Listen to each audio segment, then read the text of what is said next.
If you were to ask me my opinion on Zoella, I would say that she seems like a lovely girl who has a good heart and got a very, very lucky break. However, if you were to ask me my opinion on large companies taking advantage of teenage girls' somewhat vulnerable minds, that's a totally different story. Zoella is the person that represents YouTube for a lot of people who aren't really involved in it. She has 10 million subscribers, it makes perfect sense. So when a big company wants to get a young person's attention, what do?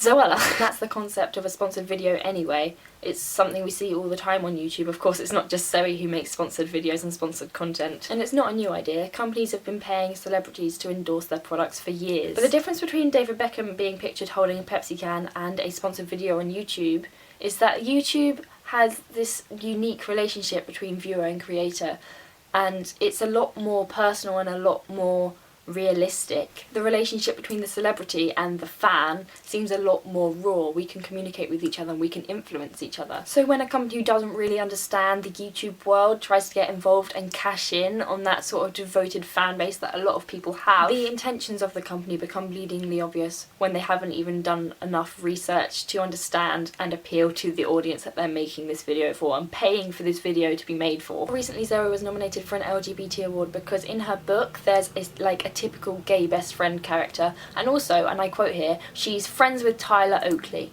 And of course it isn't Zoe's fault. She didn't ask to be nominated, and I really doubt she's claiming to be the best straight ally in the world. They decided they wanted the attention of the youth, so they went about it the only way that they knew how, through Zoella. And literally the only thing that they could dig up on her was that someone wrote a book in her name with a gay character in it. And I don't even understand why they needed to do that, because at least as far as I know, the LGBT awards don't make a profit. They are literally just awards about the good deeds that have happened in the LGBT plus community. So why involve someone who isn't involved? But this video really isn't criticising Zoe, and I really hope that it doesn't come across that way. Instead, I just have a huge problem with the way that the mainstream media and a lot of big companies use her to gain access to her followers, and they literally see 10 million subscribers. That's 10 million minds that we can brainwash. The majority of YouTube fans are young teenage girls. I'd say mostly 13 to 17-year-olds. That's a time in a lot of people's lives where things get a lot more difficult because everything's changing. You're going through puberty, so a lot of hormonal changes are happening, and at the same time school suddenly gets a lot harder and there's a lot of pressure from that. So YouTube is a sort of nice escape, and I certainly found that when I was 14, 15, 16 and really into YouTubers. It was my escape and it was my happy place. But I was very unhappy in that period of my life, and I was going through a lot of mental health struggles. So this one happy thing that I had sort of engulfed me, and I became obsessed. The main two YouTubers for me were Dan and Phil, and I would spend as much money as I had on stuff related to them, their merch and going to see them at Summer in the City, stuff like that. And back then that was a lot of stuff for me to buy because I was 15, I didn't have a job, I was in school, I didn't really get much pocket money. But suddenly YouTube exploded and companies are seeing the benefit of this almost obsessive tendency which some teenage girls have. I mean, look at Dan and Phil's merch store. It's full of crap. I'm sure there are a lot of people who genuinely like the t-shirts on there, but I'm also sure that there are a lot of people who just bought them because it was Dan and Phil and because they needed to feel that connection between them, that they were a good fan and that they were like almost like they could be noticed because they have all the merch and they are the best fan.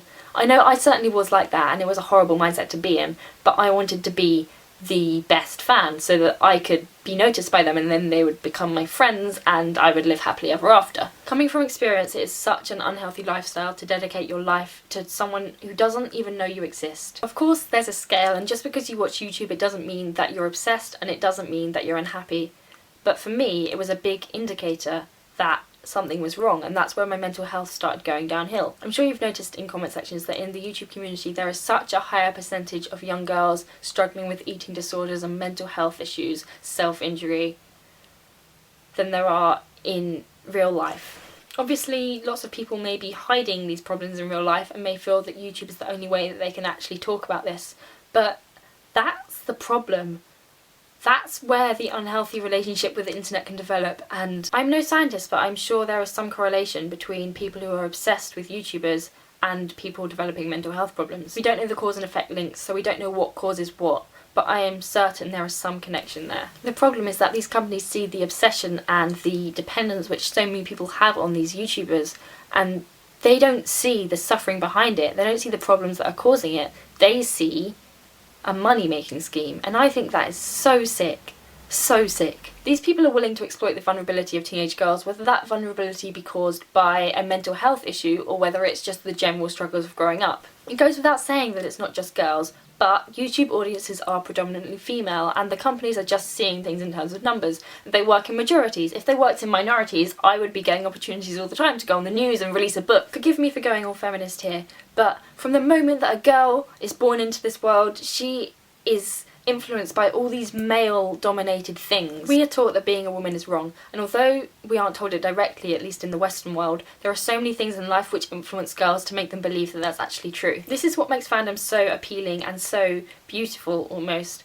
They are created by the people in them. These young girls can create the rules, they can do what they want for maybe the first time in their lives. These communities, these places online, are safe spaces for young girls to get to know themselves better and find out who they really are and make friends with like-minded people. Even things like fanfiction, that's a safe way for young girls to explore their sexuality. I think it's awesome that these girls have created a community where they don't have to pay money to get what they want, which is extra great, seeing as typically YouTube fans aren't old enough to earn their own money, so they aren't going to have much of it. They can go about their lives and be completely happy without having to pay a white man for a product which they're told that they need. Or until now, when companies are finally realising that they can make a lot of money out of YouTube fans. I don't really know who's at fault here, because obviously the big companies and the mainstream media are the ones exploiting teenage girls, which disgusts me, and then also ruining our community. But then there's also the YouTubers who allow the companies to do that, the ones who many would say have sold out, the ones who've got book deals and travel around the UK on various tours where they do some sort of stage show. I don't really understand how that works, but okay. And I'm not opposed to their success, and I'm not jealous of them. In fact, I think it's very smart that they're getting their money now while they're still beautiful and young and have our attention. But I do think there is some responsibility there for creators to protect their fans from being used by these big companies, because otherwise they are being paid for the exploitation of their audience, and in many cases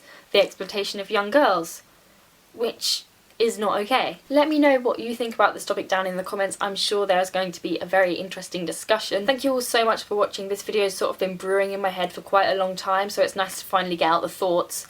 As usual, my links are all in the description, and I'll be available if you want to talk to me. And until next time, bye!